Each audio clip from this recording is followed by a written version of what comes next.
Selanjutnya kita akan masak getuk kacang merah. Ya. Ya, getuk kacang merah.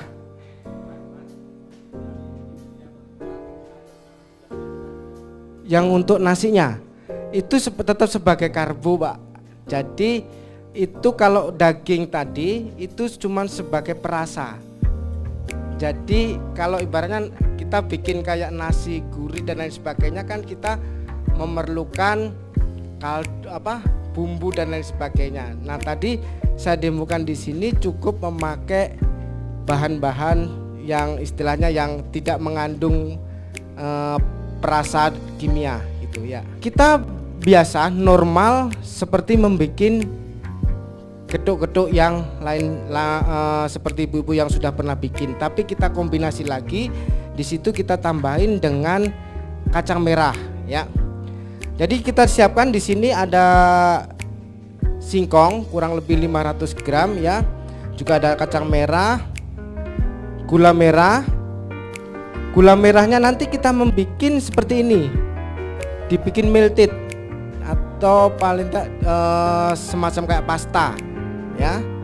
Terus gula pasir, juga ada kelapa. Oke, mari kita bikin, Bu ya. Oke, singkong yang sudah kita kupas, kita kukus dulu ya. Seperti standar seperti biasanya kurang lebih 20-30 menit dan jadinya seperti ini ya. Karena ini tadi sudah dipakai untuk ikan, jadi aromanya pasti dia amis. Jadi untuk mensiasati kita balik singkong yang sudah kita rebus ya, kita campur dengan kurang lebih 200 gram gula pasir ya. Dari 500 gram singkong 200 gramnya gula pasir ya.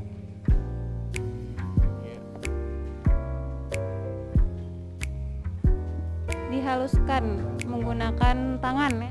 Itu menggunakan alat tumbuk ya, biar dia lebih gampang ya. Biasanya sih kalau dia ujung dari anunya dia bisa apa ya, kalau dipukul dia langsung pecah itu ujungnya ya. Kalau dia dipukul dia tidak mau pecah biasanya keras ya. Ya. Bukan dipukul pakai apa, pinjem pisaunya dari yang dagang itu dipotong sedikit langsung dia teks gitu udah. Itu yang bagus. Tapi jangan ngamuk di dagang orang ya, Bu ya.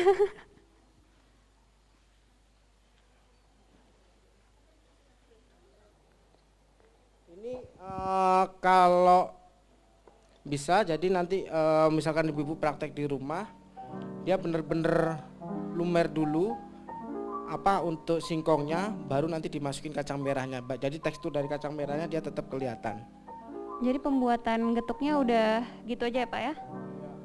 Yang satunya tadi saya minta tolong untuk bisa dihaluskan lagi ya.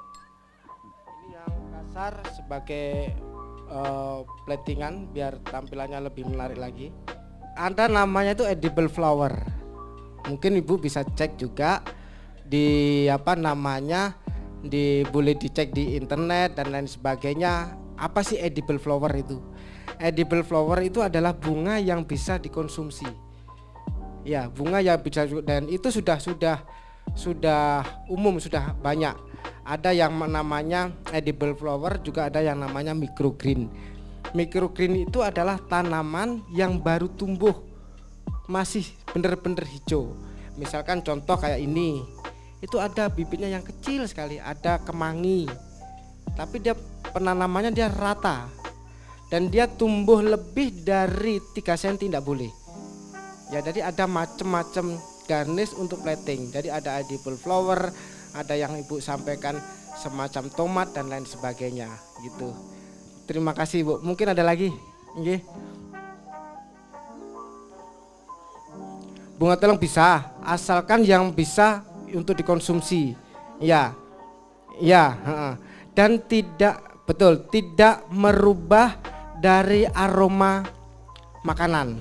Ya, misalkan contoh oh aroma makanan ini kalau kena aroma bunga ini dia akan kontras dan membuat nafsu makanan kita hilang.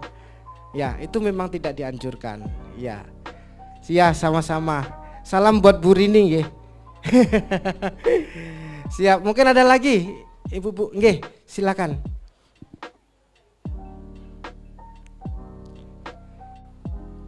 Kalau air tawar boleh Bu, ada gurami ya, ikan nila, kaper boleh.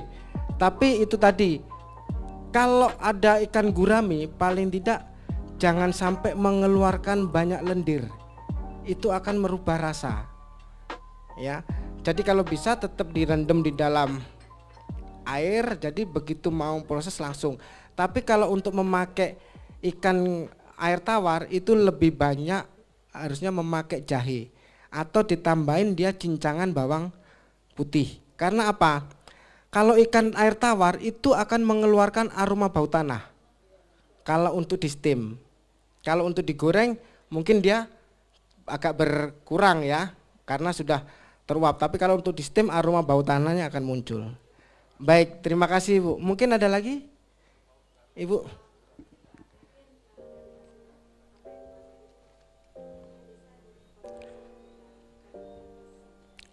Nah, kandungan gizi bukannya sudah ditulis Bu?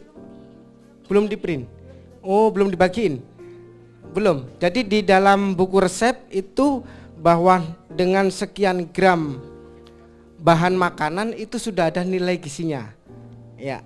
Kalau untuk metode dan cara memasaknya tadi sudah kita infokan ya, step by stepnya bahwa ini harus seperti ini, itu sudah kita infokan. Ya. Mungkin ada lagi pertanyaan? Ya, ya siap. Oke, sambil kita menunggu ya, mungkin Mami bisa menyiapkan untuk menu selanjutnya. Oke, silakan.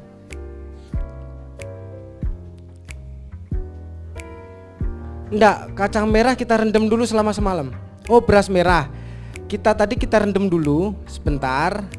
Jadi karena tekstur beras merah dengan beras putih itu lebih kerasan beras merah. Nah, makanya kita rendam dulu dengan air kurang lebih selama 30 menit ya. Baru kita masak. Karena nanti kalau langsung dimasukin dia pasti akan keras dan tidak mau membuka, mengelupas kulitnya.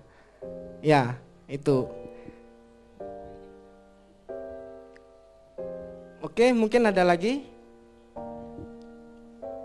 Sudah pas. Nggih, terima kasih.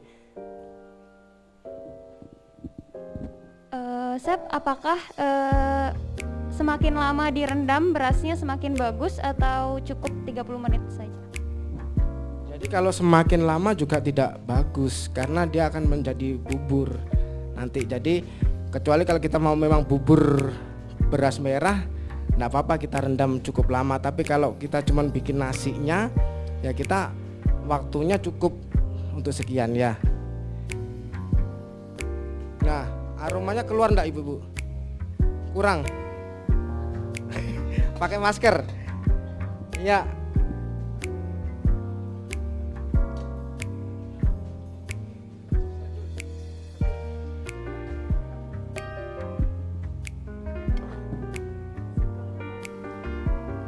Boleh, apapun boleh, tapi